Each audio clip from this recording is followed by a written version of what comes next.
నమస్కారం. ప్రేక్షకులందరికీ శుభోదయం. ఈనాటి శుభయోగం శీర్షికన అట్ల తద్దె పర్వదినం సందర్భంగా గౌరీదేవిని ఏ విధంగా ఆరాధన చేస్తే సమస్త శుభాలు చేకూరతాయో, అట్ల తద్దికి ఉన్నటువంటి ప్రాధాన్యత ఏంటో పరిశీలిద్దాం. ఆశ్వీజ మాసంలో బహుళ పక్షంలో వచ్చే తదియ తిథి నాడు అట్ల తద్దె పర్వదినాన్ని జరుపుకోవటం, గౌరీదేవిని పూజించటం అనాదిగా వస్తున్న సంప్రదాయం. నవగ్రహాలలో కుజుడికి ప్రియమైనవి అట్లు తయారు చేయడానికి వినియోగించే మినుములు రాహువుకు ప్రియమైనవి, అట్లు తయారు చేయడానికి ఉపయోగించే బియ్యం చంద్రుడికి ప్రియమైనవి. కాబట్టి అట్ల తద్దె రోజు గౌరీదేవిని పూజించి అట్లు నైవేద్యం సమర్పిస్తే జ్యోతిష శాస్త్రపరంగా నవగ్రహాలలో కుజుడు, రాహువు, చంద్రుడు ఈ 3 గ్రహాల దోషాలు తొలగింపజేసుకోవచ్చు. ఈ 3 గ్రహాలను సులభంగా ప్రసన్నం చేసుకోవచ్చు. అట్ల తద్దె పర్వదినం సందర్భంగా మహిళలందరూ కూడా గృహంలో పూజా మందిరంలో తమలపాకులో పసుపు ముద్ద ఉంచి గౌరీదేవి స్వరూపంగా భావించుకుంటూ గౌరీ అష్టోత్తరం చదువుతూ పూజ చేయాలి. ఆ తర్వాత అమ్మవారికి అట్లు నైవేద్యంగా సమర్పించాలి. అలాగే అట్ల తద్దె పూజ చేసేటప్పుడు ఒక పళ్ళెంలో కొన్ని కుడుములు ఉంచి ఆ కుడుములు బియ్యంలో పోసి ఆ కుడుములకి పసుపు కుంకుమ అలంకరణ చేసి పుష్పాలు ఉంచాలి. ఆ పళ్ళాన్ని కైలాసం స్వరూపంగా భావించి గౌరీ పూజలో ఆ పళ్ళాన్ని ఉంచాలి. అలాగే గౌరీ పూజ పూర్తయిపోయిన తర్వాత అమ్మవారికి అట్లుతో పాటు కొన్ని కుడుములు నైవేద్యం సమర్పించాలి, పులిహోర నైవేద్యం సమర్పించాలి. వీలైతే లలితా సహస్రనామ స్తోత్రం కూడా చదివితే ఇంకా అద్భుతమైన ఫలితాలు కలుగుతాయి. ఆ తర్వాత 10 మంది ముత్తైదవులను గృహానికి పిలిచి ఒక్కొక్క ముత్తైదవకి 10 అట్లు, గౌరీదేవికి నైవేద్యంగా సమర్పించిన కుడుముల్లో ఒక కుడుము, రవిక వస్త్రము, పూలు, పండ్లు వీటన్నిటిని ఉంచి తాంబూల వాయనం ఇవ్వాలి. దీన్ని చంద్రోదయ గౌరీ వ్రతం అనే పేరుతో పిలుస్తారు.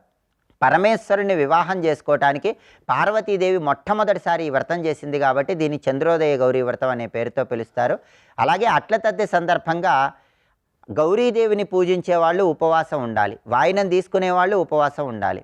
పూజ పూర్తయిన తర్వాత అట్లు ప్రసాదంగా స్వీకరించి ఉపవాస దీక్షను విరమించాలి. అలాగే ఈరోజు 10 సార్లు ఊయలలు ఊగటం, 10 రకాలైనటువంటి పండ్లు ఆహారంగా స్వీకరించటం, అలాగే 10 అట్లు ఆహారంగా స్వీకరించడం ద్వారా కూడా సమస్త శుభాలను సిద్ధింపజేసుకోవచ్చు. అట్ల తద్దె సందర్భంగా గౌరీదేవిని ఇలా పూజించండి.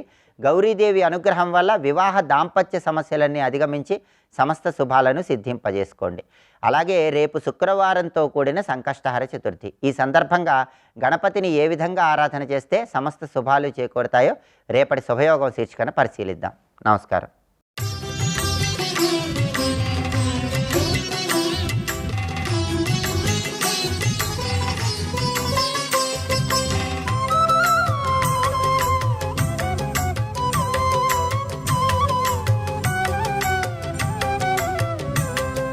ఆ తల్లి వాక్కులు వినబడ్డాయి. ఇంతవరకు కనబడ్డ తల్లి ప్రేరేపించింది, మీరు ముగ్గురు విమానం ఎక్కండి అన్నది. ఎక్కేం చేయాలి, ఏం చేయాలో విమానం చేస్తుంది, మీరు ఎక్కడని చెప్పారు.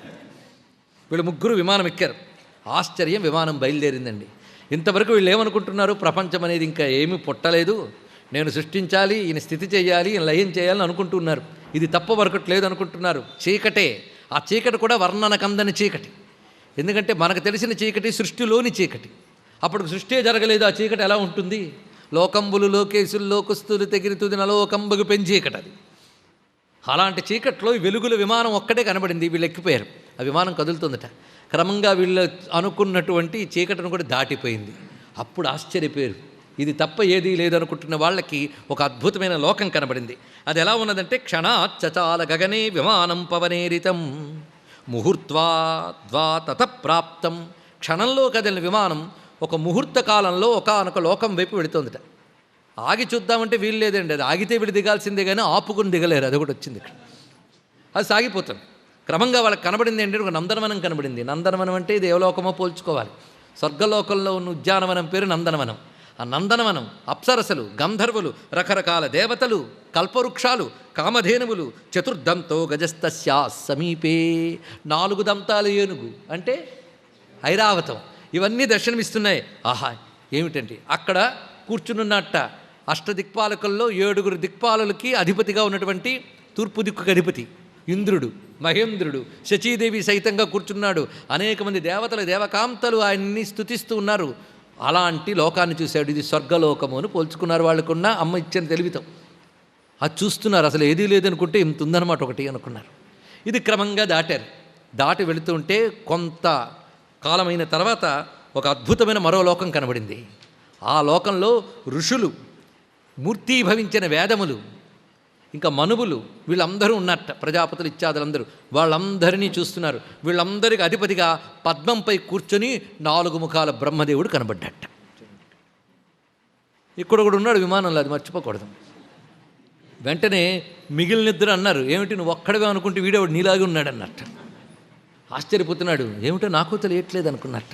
సరిగ్గా దాటారు. అది కూడా దాటుతూ వెళ్తూ ఉంటే అద్భుతమైన క్షీరసాగరం, ఆ మధ్యలో అద్భుతమైన ద్వీపం, దాని మధ్యలో అద్భుతమైన నగరం, దాని నడుమ విరజానదీ తీరంలో మహానుభావుడు చతుర్భుజాలతో శంఖచక్ర గదాపద్మములు ధరించి లక్ష్మీ సమేతుడై సుదర్శనాది దివ్యాయుధములు ధరించి పరివార సహితుడై నారాయణుడు కనబడ్డట. వెంటనే 2 ఆయన్ని చూశారు మిగిలినిద్దరు. ఇదేంటి ఇక్కడ నువ్వు ఉన్నావు, ఇక్కడ ఉన్నారని. అదే నాకు ఆశ్చర్యం అన్నట్టు. దాటి వెళ్ళిపోతుంది ఆ విమానం. ఇంకాను ఆశ్చర్యం, కైలాసలోకం కనబడింది. అక్కడ గణపతి, కుమారస్వామి, పార్వతీ సహితుడైన పరమేశ్వరుడు దర్శనమిస్తున్నాడు. అనేక మంది దేవతలు, ఋషులు, ప్రమదగణాలు అందరూ అక్కడ ఆనంద తాండవం చేస్తూ ఉన్నారు.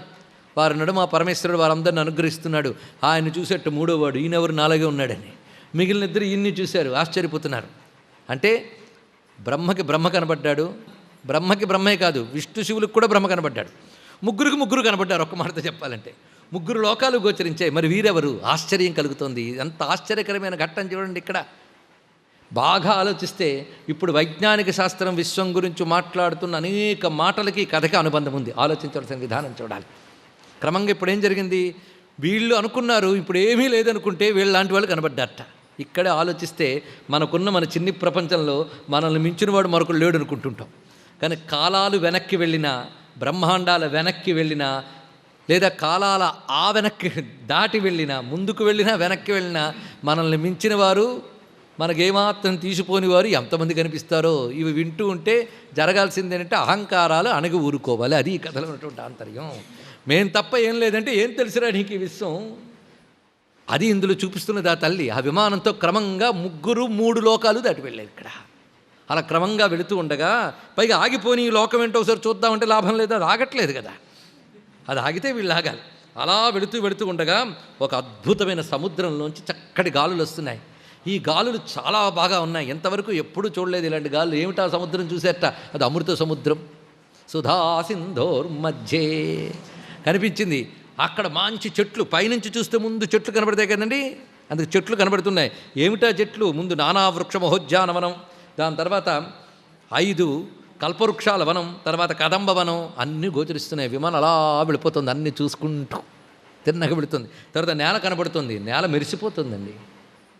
ఎలా మెరిసిపోతుందయ్యా? సూర్యకాంతో చంద్రకాంతో పడితే కదా కనబడుతుందంటే, నతత్ర సూర్యోభాతి నచంద్ర తారకం, సూర్యుడు లేడు, చంద్రుడు లేడు, తనంత తానే మెరిసిపోతుందా నేల. అందుకే మెరిసిపోతున్న మణులతో ఉన్న ద్వీపం మణిద్వీపం గోచరించింది. వాళ్ళకి ఆశ్చర్యపోయారు. అక్కడ ఏమిటి మణిద్వీపం? అందులో ఈ ప్రాకారములన్నీ దాటగానే అద్భుతమైన మహాపద్మాటవి. అది దాటిన తర్వాత చింతామణి గృహం. ఆ చింతామణి గృహంలో కూర్చున్నది. వీళ్ళు ఆశ్చర్యపోతున్నారు. విమానం పైన చూపిస్తోందండి దృశ్యమంతా. వాళ్ళు చూశారు. అక్కడ ఆగింది. కానీ కిందకు వస్తే పోనీ దిగడానికి అలా ఆగున్నది. చూస్తున్నారు. సుధా సముద్ర సంప్రాప్తో మిష్టవారి మహోర్మిమాన్ యాదో గణ సమాకీర్ణశ్చలద్వీచి విరాజిత మందార పారిజాతాజ్యై పాదపైరతి శోభిత నానాస్తరణ సంయుక్తో నానాచిత్ర విచిత్రత ముక్తాదామ పరిక్లిష్టో నానాదామ విరాజిత. ఎంత గొప్పగా చెప్తున్నారు. ఆ వనముల అనగా తోటల ఆవరణలు దాటాక రకరకాల రత్నాల ఆవరణలు ఇవన్నీ దాటగా అద్భుతమైనటువంటి ఆ లోకంలో తుమ్మెదలు ఝంకారం చేస్తూ ఉన్నటువంటి మహాపద్మాటవి గోచరించింది. అది దాటిన తర్వాత తస్మిన్ ద్వీపే, ఆ చింతామణి గృహంలో శివాకార పర్యంక సుమనోహర, శివాకార పర్యంకం ఉందిట. అంటే పంచబ్రహ్మాసనం ప్రకాశిస్తున్నది. రత్నాశిఖచితోర్చర్థం నానారత్న విరాజిత, అనేక రత్నములతో ఖచ్చితమైన ఆ ప్రాంగణంలో, ఆ భవనంలో ఆ రమ్యమైనటువంటి సింహాసనం, దానిపై అందమైన పర్యంకం పరచబడి ఉన్నది. అది ఇంద్రచాప సమన్విత, ఇంద్రధనువు వన్నెలతో ప్రకాశిస్తున్నది నానారత్న శోభలతో. దానిపై కూర్చుందయ్యా ఒక ఆవిడ కనబడింది మాకు. ఆ తల్లి ఎలా ఉన్నదంటే, తస్మిన్ ఉపవిష్టా వరాంగన, వరాంగన మామూలు లోకపు స్త్రీ కాదు ఆవిడ, ఒక వరాంగన. ఆవిడ రక్తమాల్యాంబరధర రక్తగంధానులేపన సురక్తినయన కాంత విద్యుత్కోటి సమప్రభా, ఎర్రని చీర కట్టుకున్నది, రక్తగంధం అలంకరించుకున్నది, కౌసుంభ వస్త్రభాస్వత్కటీతటి అరుణారుణ కౌసుంభ వస్త్రభాస్వత్కటీతటి, ఆ ఎర్రని వస్త్రం కట్టుకున్నది. పైగా సురక్తి నయన, వాత్సల్యం తొణికిసలాడుతున్న కారుణ్యమయమైనటువంటి నేత్రములు, అరుణాం కరుణాతరంగితాక్షిం, అలా ప్రకాశిస్తున్నది. విద్యుత్కోటి సమప్రభ, ఎలా ఉందయ్యా వెలుగు అంటే తటిల్లేఖా తన్వీం, వేల కొలది కోట్ల కొలది మెరుపు తీగలతో సమానమైన కాంతితో ప్రకాశిస్తున్నది. పైగా అందమైన ఆ వదనంలో ఎర్రని పెదవుల నడుమ తెల్లని నవ్వు ప్రకాశిస్తున్నది. ఆ మందహాసం శోభిల్లుతున్నది. ఆ సౌందర్యం ఎలా వర్ణించాలి అంటే రమాకోక్షధిక, కోట్ల కొలది లక్ష్మణుని మించిన కాంతది. సూర్యబింబ నిభాఖిల, సూర్యబింబం వలె ప్రకాశిస్తున్నది. ఆ తల్లి 4 చేతులు ధరించింది. వరపాశాంకుశాభీష్టధర, వరదహస్తము అభయహస్తము పట్టుకున్నది క్రింద 2 చేతులతో, పై 2 చేతులతో పాశము అంకుశము ధరించింది. ఈ రూపము భువనేశ్వరి రూపం ఈ తల్లి. దశమహావిద్యల్లో పరమమైనది 10వ విద్య భువనేశ్వరి ఈ తల్లి. అందుకే వరపాశాంకుశాభీష్టధర శ్రీ భువనేశ్వరి అదుష్టపూర్వాస. ఇంతవరకు ఎప్పుడు చూడని ఆ తల్లిని చూడగలిగాం మేము. సుందరీ స్మితభూషణ, ఆవిడ ఎన్నో అలంకారాలు ధరించింది, కానీ అన్నిటిని మించిన ఒక అలంకారం ఉందయ్యా, అది ఆవిడ చిరునవ్వు అన్నారు ఇక్కడ. ఆ చిరునవ్వుతో శోభిల్లుతున్నది. చిత్రం ఏంటంటే ఆ తల్లి ఉన్నటువంటి చోటంతా కూడా పక్షులు రెక్కలు అల్లల్లాడుతూ వెళుతూ ఉన్నాయి. ఆ పక్షుల కంఠంలోంచి వినబడుతున్నది ఏమిటి అంటే హ్రీంకార జపనిష్ఠాతు పక్షి బృందైనిషేవిత. హ్రీంకారం వినబడుతోంది ఆ పక్షి బృందములోంచి. మొత్తం హ్రీంకారము ఇత్యాది శక్తి బీజములు అక్కడ రూపములు ధరించుకొచ్చుకుంటున్నాయి. ఆ శక్తి నాదములు అక్కడ వ్యాపించి ఉన్నాయి. అరుణా కరుణామూర్తి కుమారీ నవయవ్వన సర్వశృంగార వేషాఢ్య మందస్మిత ముఖంబుజ నానామణిగణా కిర్ణ భూషణైరుపశోభిత కనకాంగద కేయూర కిరీట పరిశోభిత కనత్ శ్రీచక్రతాటంక విటంక వదనాంబుజ. ఆ భువనేశ్వరికి 2 చెవులకు కూడా శ్రీచక్రములతో చేసిన తాటంకములు ప్రకాశిస్తున్నాయట. అచ్చంగా మనకి తమిళనాడులో అఖిలాండేశ్వరి తిరుచినాపల్లి దగ్గర జంబుకేశ్వరంలో ఆ తల్లికి ఉన్న తాటంకముల వలె అవి ఆ 2 చెవులకి శ్రీచక్ర తాటంకములు ఉన్నాయి ఆ భువనేశ్వరీదేవికి. సర్వం శ్రీ జగన్మాతృ చరణారవిందార్పణమస్తు. స్వస్తి.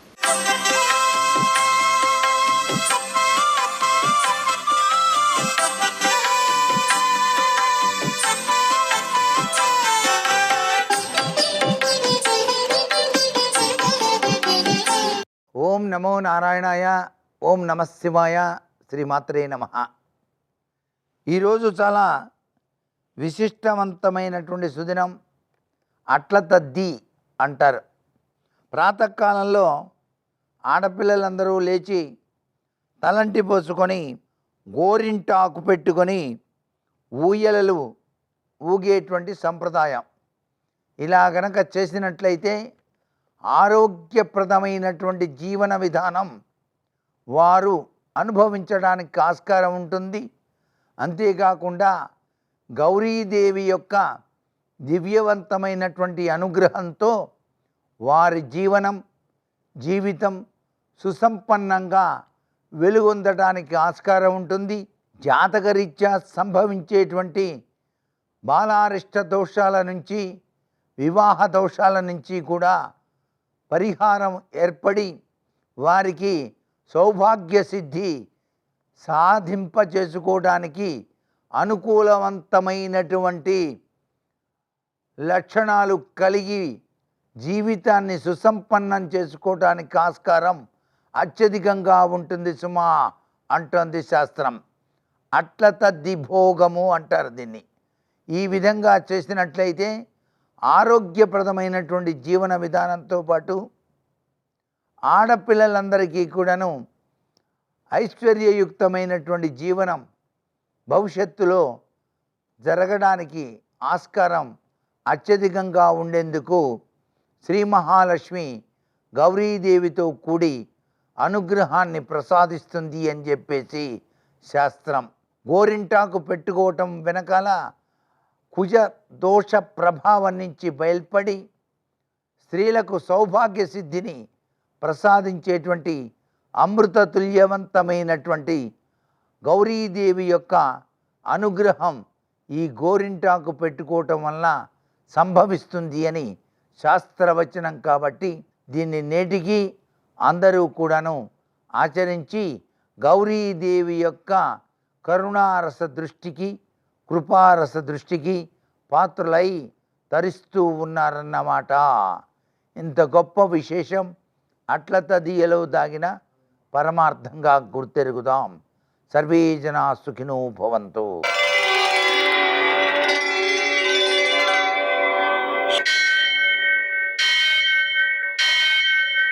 సహస్రశీరుషం దేవం విశ్వాక్షం విశ్వశంభువం విశ్వం నారాయణం దేవమక్షరం పరమం పదం విశ్వతః పరమాం నిత్యం విశ్వం నారాయణగుం హరిం విశ్వమేవేదం పురుషస్తద్విశ్వముపజీవతి పతిం విశ్వస్యాత్మేశ్వరం శాశ్వతం శివమచ్యుతం నారాయణం మహాజ్ఞేయం విశ్వాత్మానం పరాయణం. సూర్యశౌర్యమథేందురింద్రపదవీ సన్మంగళం మంగళం. నమస్తే భగవన్ దేవదత్తాత్రేయ జగత్ప్రభో సర్వబాధా ప్రశమనం కురు శాంతిం ప్రయచ్చమే. నేటి కాలమాన విశేషాలను గమనిద్దాం. స్వస్తి శ్రీ చాంద్రమాన విశ్వావసనామ సంవత్సరం దక్షిణాయనం శరదృతువు ఆశ్వయుజమాసం కృష్ణపక్షం గురువారం. సూర్యోదయం 6:11 సూర్యాస్తమయం 5:55. తిథి తదియ రాత్రి 10:55 వరకు. నక్షత్రం భరణి రాత్రి 8:03 వరకు. వర్జం ఉదయం 7:16 నుంచి 8:41 వరకు. దుర్ముహూర్తం ఉదయం 10:06 నుంచి 10:53 వరకు. మరల మధ్యాహ్నం 2:47 నుంచి 3:34 వరకు. అమృతకాలం మధ్యాహ్నం 3:47 నుంచి 5:13 వరకు. రాహుకాలం గురువారం కాబట్టి మధ్యాహ్నం 1:30 నుంచి 3 గంటల వరకు. శుభప్రదమైన సమయం ఉదయం 11:30. నేటి విశేషం గురువారం చంద్రోదయోమావృతం. దీన్నే అట్ల తద్ది అంటారు. ఈరోజు పగలంతా ఉపవాసం ఉండి రాత్రి 7:52 చంద్రోదయం అవుతుంది. ఆ చంద్రోదయం అయిన తర్వాత గౌరీదేవిని పూజ చేసుకుని, చంద్రుడిని పూజ చేసుకుని అట్లు నివేదన చేసి వాటిని ప్రసాదంగా స్వీకరిస్తారు, వాయనమిస్తారు. ఈ విధంగా చేయడం ద్వారా మానసిక ప్రశాంతి, ఉత్తమమైనటువంటి ఆలోచనలు, ఉత్తములైనటువంటి సంతానం, సౌభాగ్యం అన్నీ సిద్ధిస్తాయి. ఈరోజు గురువారం కావడం వలన శనగలతో కానీ శనగపిండితో కానీ ఇంట్లో తయారు చేసినటువంటి పదార్థములను నివేదన చేసి ప్రసాదంగా భక్తులకు పంచడం, దత్తాత్రేయ స్వామి గుళ్ళో అలాగనే దత్తాత్రేయ స్వామిని ఆరాధించడం, అనఘాదేవిని ఆరాధించడం విశేషమైన సత్ఫలితాలను అందించడంతో పాటుగా జాతకంలో ఉండేటువంటి గోచారంలో జాతకంలో కానీ గురు సంబంధమైన దోషాలు ఏమైనా ఉన్నట్లయితే వాటిని తొలగించుకోగలుగుతారు. నేటి ఆణిముత్యాలు.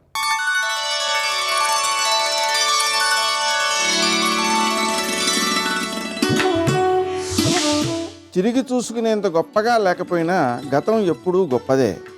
అది మనకు బతుకు అంటే ఏమిటో నేర్పిస్తుంది.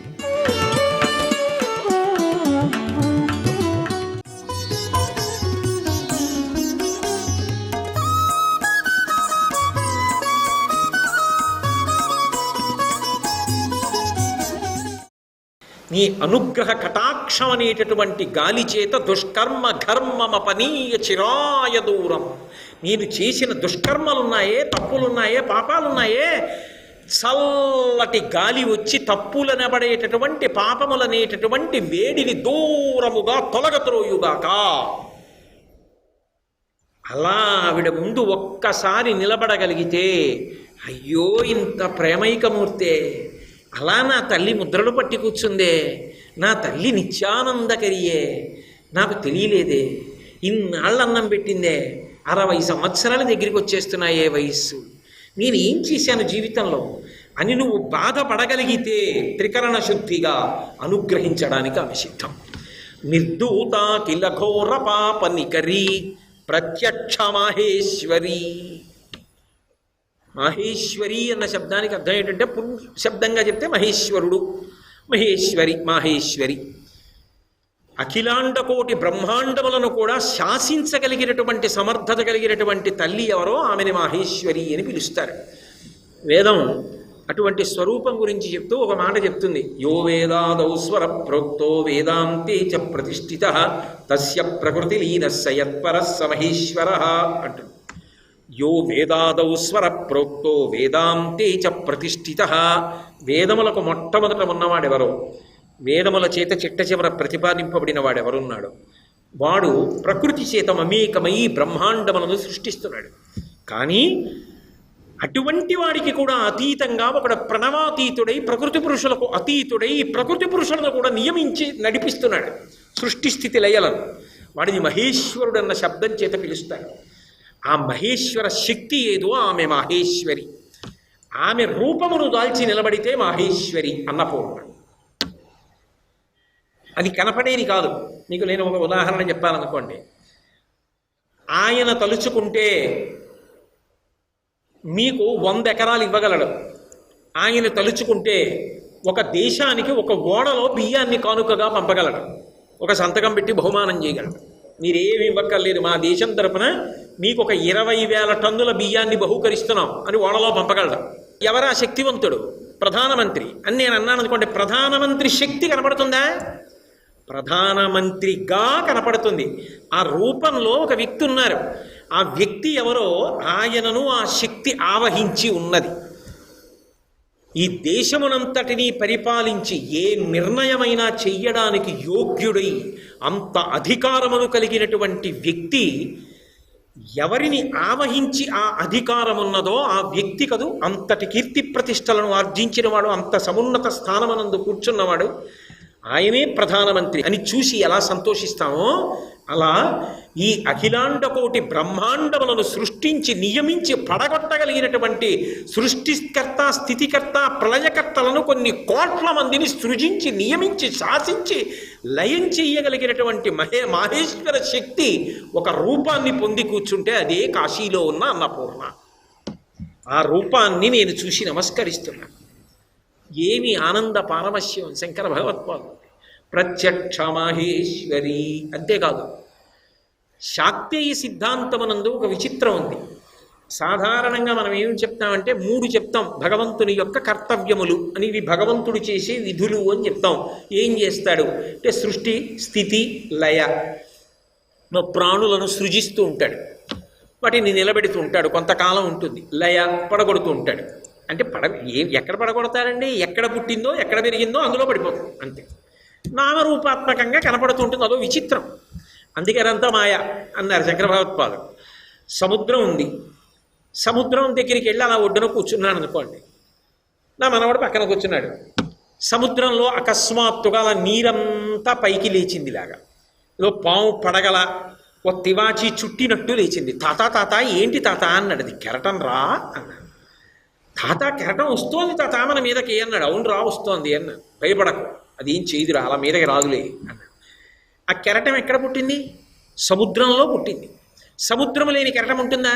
కెరటములు లేని సముద్రం ఉంటుంది లోపల కడితే ఓడలో.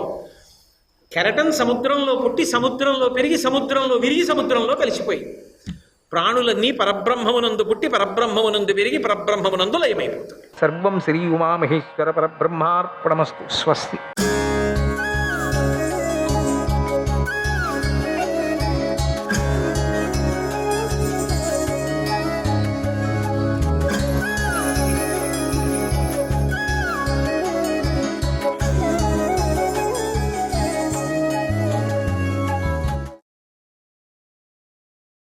గరుత్మంతుడు తన రెక్కల గాలితో సముద్రాన్నే కాక దగ్గర ఉన్న పర్వతాలను కూడా కంపింపజేస్తూ వేగంగా ముందుకు సాగాడు. శ్రీకృష్ణుడు అలా కైలాసానికి బయలుదేరేసరికి ఆకాశంలో దేవతలు, గంధర్వులు, ఋషులు, సిద్ధులు, చారణులు మొదలైన వారు నమస్కారాలు పెట్టుకుంటూ స్వామి వెంట ఆకాశంలో నడిచి ఆయన్ని రకరకాలుగా స్తోత్రం చేయసాగారు. శ్రీకృష్ణుడు వాళ్ళందరినీ వెంట పెట్టుకొని హిమాలయంలోని బదరికావనానికి చేరాడు. దానినే బదరికాశ్రమము అని కూడా అంటారు.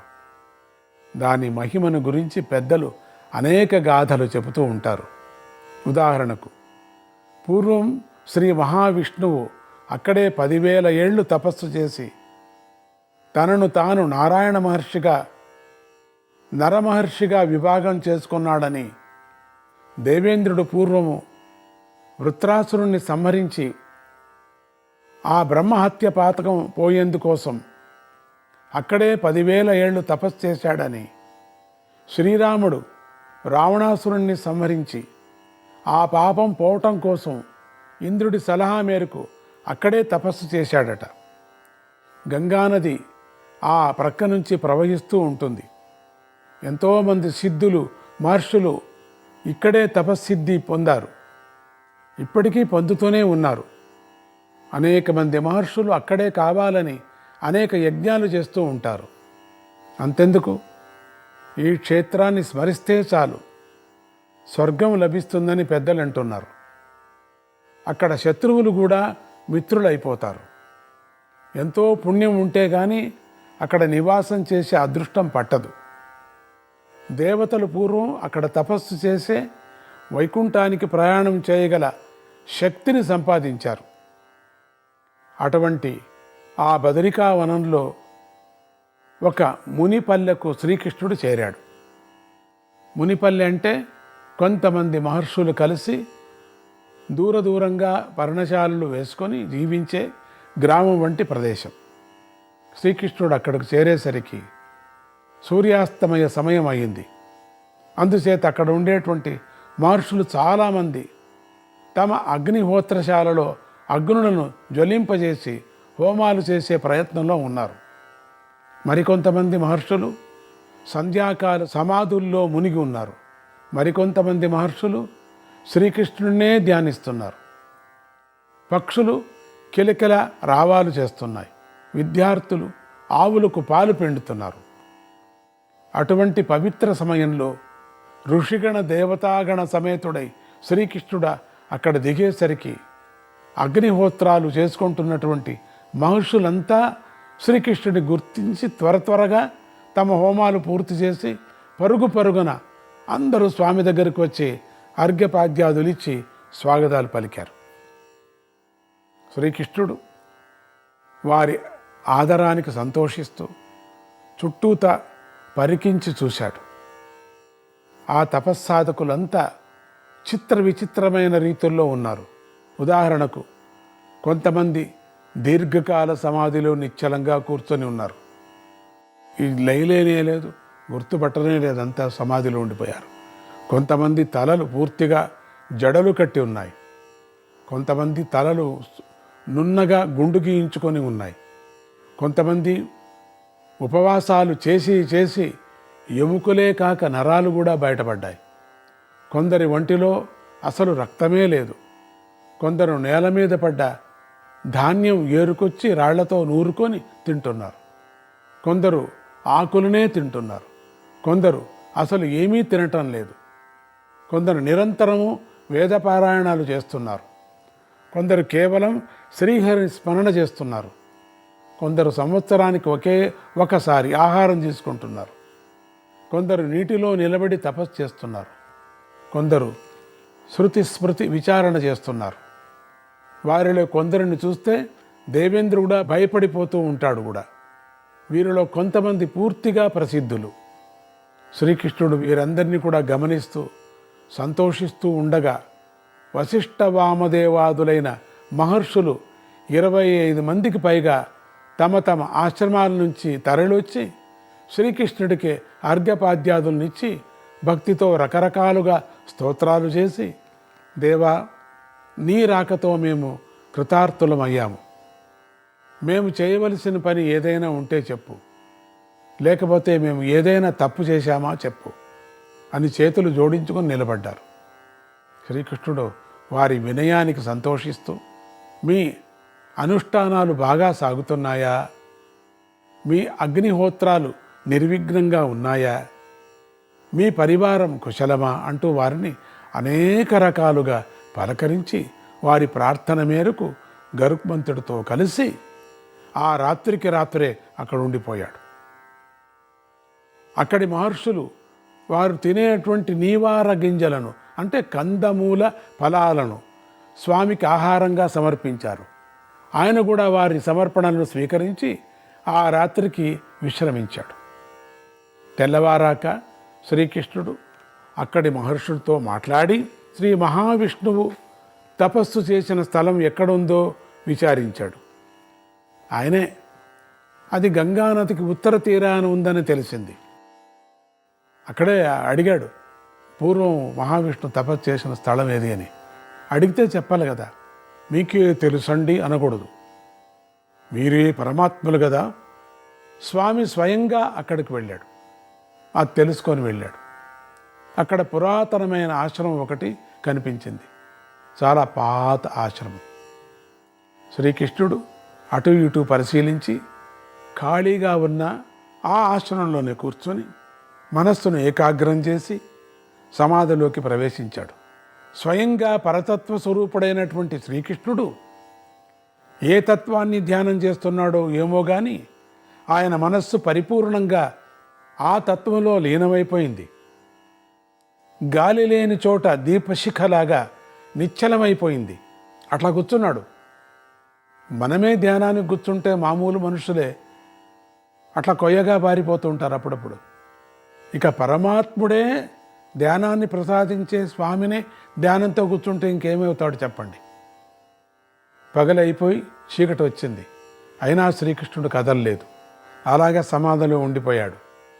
ఇంతలో విచిత్రమైన 3 రకాల ఘోర శబ్దాలు వినిపించసాగాయి. ఒక రకం శబ్దాలు చంపండి, తినండి, పరిగెత్తండి, పట్టుకోండి, ఈ మృగాలను ఆనందంగా పీక్కు తినండి ఇత్యాదిగా వినిపిస్తున్నాయి. విచిత్రంగా ఉంది ఈ శబ్దం.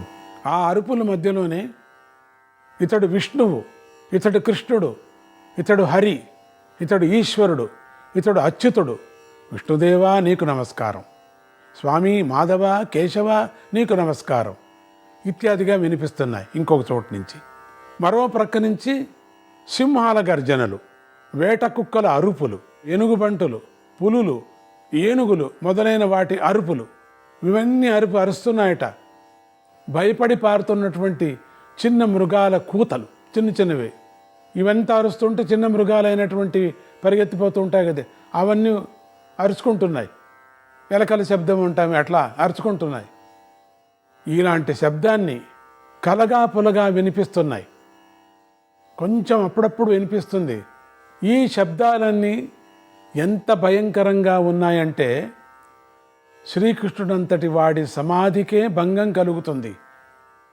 ఆ విధంగా సమాధి భంగం అయ్యేసరికి శ్రీకృష్ణుడు కొంచెం విస్తుపోతూ అక్కడే కదలకుండా కూర్చొని, ఇదేమిటి, ఈ శబ్దాలు చాలా విచిత్రంగా ఉన్నాయి. ఒక పక్క వేట గందరగోళం వినిపిస్తుంది, పట్టుకోండి, నరకండి, బాణం వేయండి, ఒక పక్క అట్లా వినిపిస్తుంది. ఇంకో పక్క కృష్ణ కృష్ణ శ్రీహరి మాధవ వినిపిస్తుంది. ఇంకో పక్క చిన్న చిన్న ప్రాణులు శబ్దాలు చేస్తూ పరిగెత్తిపోతున్నాయి. ఈ శబ్దాలు ఎవరు చేస్తూ ఉంటారు అని ఆలోచించసాగాడు. ఇంతలో ఆ చుట్టుప్రక్కలంతా వేలకు వేలు దీపాలు వెలిగాయి. పరిసర ప్రాంతమంతా పట్టపగల్లాగా అయిపోయింది. పరమాత్ముడికి అట్లా కనపడితే ఆ బదరీ ఆశ్రమ కొండలలో మనుషులకి ఎట్లుంటుందండి? ఆ వెలుగులో పరిశీలించి చూడగా చుట్టుపక్కలంతా భయంకరమైన భూతాలు అక్కడ చేరుతాయట. ప్రేతాలు, పిశాచాలు తిరుగుతున్నాయి. అవే రకరకాల జంతువులను వేటాడుతున్నాయి. ఆ జంతువులను బాణాలతో చంపుతున్నాయి. వాటికి వేట కుక్కలు సహాయం చేస్తున్నాయి. చూస్తూ ఉండగానే ఆ పిశాచాలు ఆ జంతువులను కూడా శ్రీకృష్ణుడి చుట్టూ గుమిగూడి గోలగోలగా నానా శబ్దాలు చేస్తున్నాయి. మధ్య మధ్యలో శ్రీకృష్ణుని స్తుతి కూడా చేస్తున్నాయి. శ్రీకృష్ణుడు మళ్ళీ ఆలోచించడం మొదలుపెట్టాడు. ఈ జనం, ఈ జంతువులు అంతా ఎవరి వారై ఉంటారు? ఈ పిశాచాలేమిటి?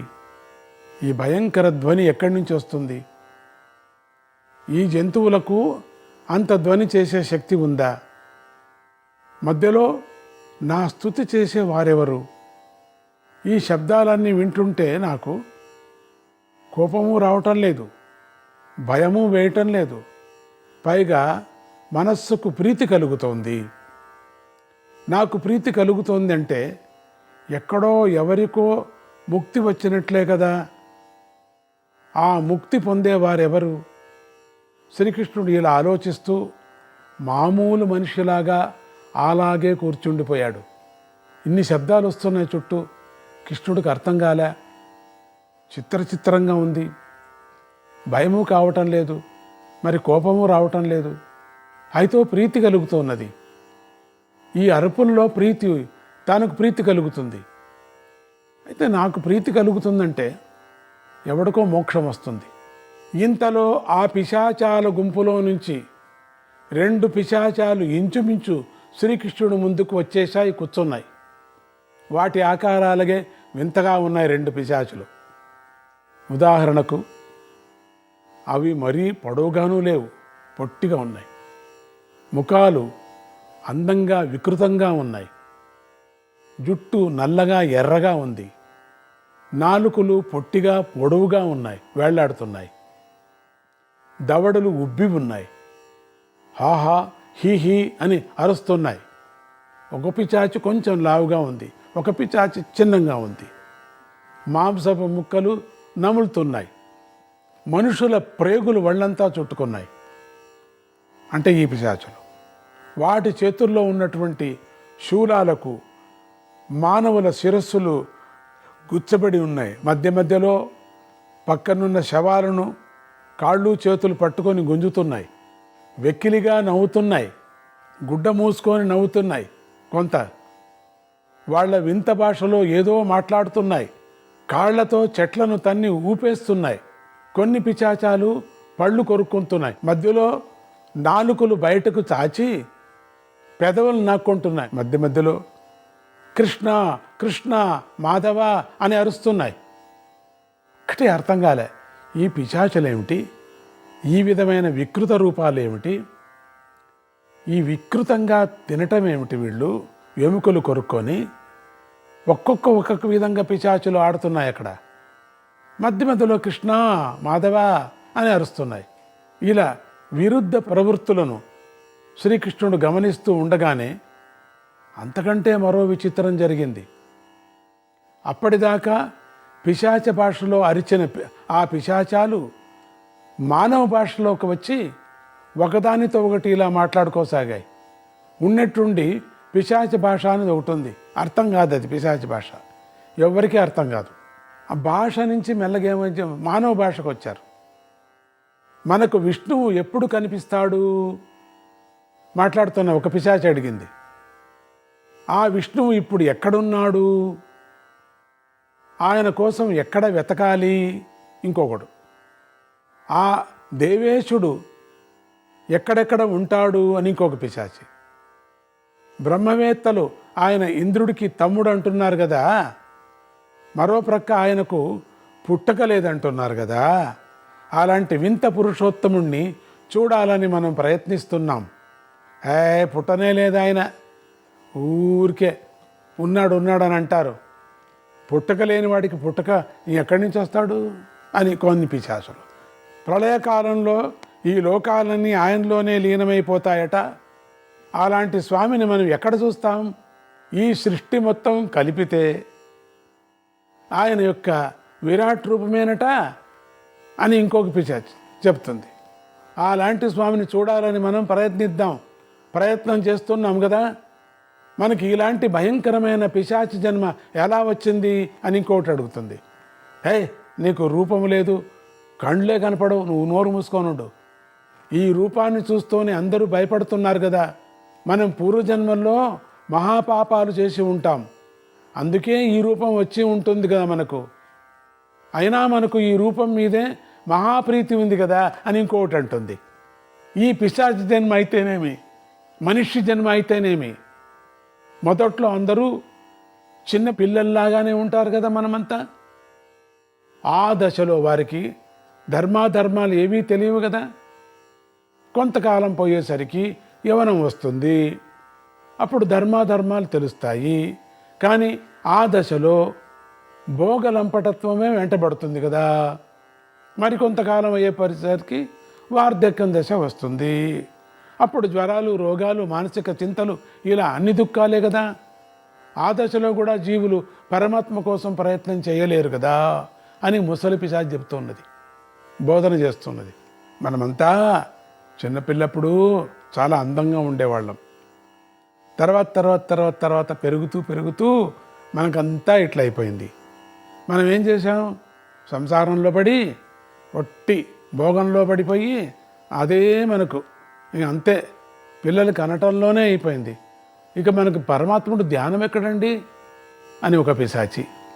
మనమంతా అట్లా చేశాం పూర్వంలో. పుట్టటము, చెప్పినట్టుగా భోగాల్లో ఉండిపోవటం, మళ్ళీ ముసలివాళ్ళు అవుతూనే రోగాలతో ఉండిపోవటం, ఆ మరణించటం. ఈ మధ్యలో ఒక్కటి కూడా పరమాత్ముడి చింత చేయలేదు, గురు సేవ చేయలేదు, యోగ దానం చేయలేదు, దానం చేయలేదు, యజ్ఞాలు చూడలేదు, బీదవాళ్లకు ఒక అన్నం పెట్టలేదు, ఒక ఆవుకి ఒక పండు ఇవ్వలేదు, ఒక కుక్కకు ఒక ముద్ద పెట్టలేదు, ఒక పక్షికి ఒక మెతుకు వేయలేదు, ఒక కాకికి ఒక మెతుకు వేయలేదు, ఒక పక్షికి ఒక గింజ ఇవ్వలేదు. ఎందుకు పుడుతున్నావు? ఈ దశలో ఉండగానే వారు మరణించి, అందుకని మళ్ళీ మరో తల్లి కడుపులో పుడతారు కదా. ఆ గర్భవాసమే పెద్ద నరకం. కొన్నాళ్ళు ఆ దుఃఖాన్ని అనుభవించి ఎలాగో అలా తల్లి గర్భంలోంచి బయటపడి భూమి మీద పడతారు. ఇవంతా పురాణం చెప్పుకొని వస్తున్నారు. భూమి మీద పడ్డ దగ్గర నుంచి మళ్ళీ పరహింస పాపాలు మొదలు పెడుతున్నాం. హింస పాపాలు. అందుకే తమో గుణం పెరిగిపోతుంది కదా, కామగుణం పెరిగిపోతుంది. ఇంకా దేవతా ధ్యానం ఎక్కడ చేస్తాడు? ఆ ఆహారాన్ని తింటే అట్లే కదా అయ్యేది. ఈ చక్రం ఎప్పటికీ ఆగనే ఆగదు. మళ్ళీ పుట్టడం, మళ్ళీ చావటం. మనకు పాపాలు చేయటమే. మనకి ఎవరు దారి చూపించేవాళ్ళు? మధ్యలో ఎవరు మమ్మల్ని పట్టుకుంటారు? ఎప్పుడో ఒక పారి గురువు దొరకడు. దొరికిన తర్వాత పట్టుకుంటే మనం వదలకూడదు. అప్పుడు ఇంక మనం గట్టిగా వదిలేని పరిస్థితులు అన్నీ వస్తాయి, కానీ వదలకూడదు. ఎన్ని ఆయుధాలతో కొట్టినా ఈ చక్రం పగలదు. అంటే పుట్టడం, చావటం అనే చక్రం ఉంది కదా, ఇది పగలదు, ఇది జరుగుతూనే ఉంటుంది. మానవుల్లో అయితే ఈ ప్రవృత్తి మరీ ఎక్కువ. ఎవడైనా రాజు కనిపిస్తే వీడిని ఎలా చంపడమా అని ఆలోచిస్తారు. డబ్బు కనిపిస్తే దొంగలిద్దామా అని ఆలోచిస్తారు. కొంచెం సాధువుగా ఉన్నవాడు కనిపిస్తే వాణ్ణి పీడిస్తారు. ఇలాంటి ఈ సంసార మహాచక్రానికి ఒకే ఒక వైద్యం ఉంది. అదే శంఖచక్ర గదాధారి అయిన శ్రీ మహావిష్ణువు. మనం అన్ని విధాలా ప్రయత్నం చేసి ఆ శ్రీహరినే దర్శిద్దాం అని పిశాచులు చర్చించుకుంటున్నాయి. మహత్తరమైన పెద్ద సభ పెట్టేశాయి అక్కడ. నారాయణ నారాయణ, హరే కృష్ణ.